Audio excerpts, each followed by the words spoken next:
Hello बच्चों, कैसे हैं आप? आशा करते हैं आप मस्त होंगे। क्योंकि एग्ज़ाम चल रहा है तो पढ़ाई में व्यस्त होंगे।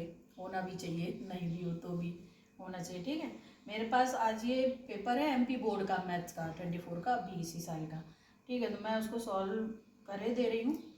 धीमे धीमे कर दूँगी, एक एक दो दो क्वेश्चन से। तो आप है ना इसको देख लो। क्या पता, ऐसे तो आसान है पर क्या पता कौन सी छोटी चीज़ है आपको क्लिक कर जाए या कौन सा है जो रिमाइंडर कर जाए। ठीक है, एक कॉलम कर देती हूँ मैं, मैथ्स का कॉलम है। हाँ तो बच्चों, ये पेपर है अभी 24 का एमपी बोर्ड का मैथ्स का पेपर है, आ चुका है। तो उसका सॉल्यूशन हम कर लेते हैं। इसमें मैथ्स द फॉलोइंग है, यहाँ से स्टार्ट कर लेते हैं। फॉलोइंग है, इनको कर लेते हैं। नॉर्मली होता है ना मैथ्स द फॉलोइंग में, ये जितना लेफ्ट हैंड साइड में होते हैं उतने ही आंसर राइट हैंड साइड में होते हैं नॉर्मली। बट इन लोगों ने बच्चों को और कंफ्यूज करने के लिए 2 एक्स्ट्रा दे दिए हैं, ताकि अधिकतर बच्चे क्या करते हैं कि जो आते हैं वो तो सही मिला दिए, उसके बाद बाकी के जो बचे तो फिर वही होगा। तो उन्होंने बच्चे को और थोड़ा कंफ्यूज करने के लिए उसने उसको प्रॉपर आता है कि नहीं ये चेक करने के लिए 2 एक्स्ट्रा उन्होंने ये कर दिए हैं। तो हमें सही ऑप्शन मिलान करने हैं। देखो, पहला तो है sine square 25 plus cos square 25 angle है। तो ये प्रॉपर्टी होती है ना, एक पता है, sine square theta plus cos square theta, sine square theta plus cos square theta is equal to 1। इस थीटा की जगह अगर सेम एंगल होगा, जैसे यहाँ पे दिया है 25 डिग्री, ये भी 25 degree, sine 30 sine square 30 cos sine square होना चाहिए, साइन स्क्वायर 30 और कॉस स्क्वायर 30, अगर सेम एंगल कुछ भी होता है जैसे यहाँ पे, तो उसकी वैल्यू कितनी हो जाएगी? 1। अब देखो, इसमें एक कंफ्यूजन और कर सकते थे, अगर 1045 कहीं दे दिया होता तो उसकी भी वैल्यू 1 होती है। फिलहाल तो अभी ये मैच होगा, sine square theta cos square theta is equal to 1, ये जो प्रॉपर्टी होती है उसके अकॉर्डिंग ये वाला ये सी से मैच करेगा। ठीक है, फिर tan theta is equal to होता है sine theta upon cos theta. ये आपको जब रेशियो वो कराया था ना, बेसिक इंट्रोडक्शन, उसमें बताया होगा, मैंने बताया है even. Sine theta is equal to होता है, tan theta is equal to होता है sine theta upon cos theta.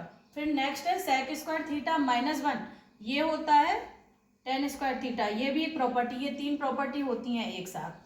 ठीक है, टेन स्क्वायर थीटा टेन 30 होता है। ये देखो वैल्यू जो रेशियो टेबल करवाई थी तुम लोगों को, वो देखो ऐसे भी पूछ लेते हैं, जरूरी नहीं है जब क्वेश्चन में प्रॉपर यूज होगा तब तो होगा ही। उन्होंने देखो मैच द फॉलोइंग में भी पूछ लिया, ऐसे पर्टिकुलर कोई सी वैल्यू वो पूछ सकते हैं, उसके लिए भी वो टेबल इंपॉर्टेंट है।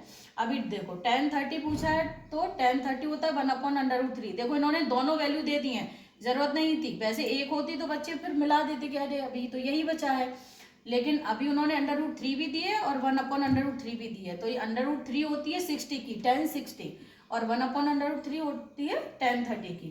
ठीक है, तो कंफ्यूज नहीं होना है। अब एरिया ऑफ सेक्टर भी देखो इन्होंने 2 दे दिए कंफ्यूज करने के लिए, theta upon 360 pi r square, और ये theta upon 360 into 2 pi r, ये होती है लेंथ ऑफ द आर्क होती है ना वो।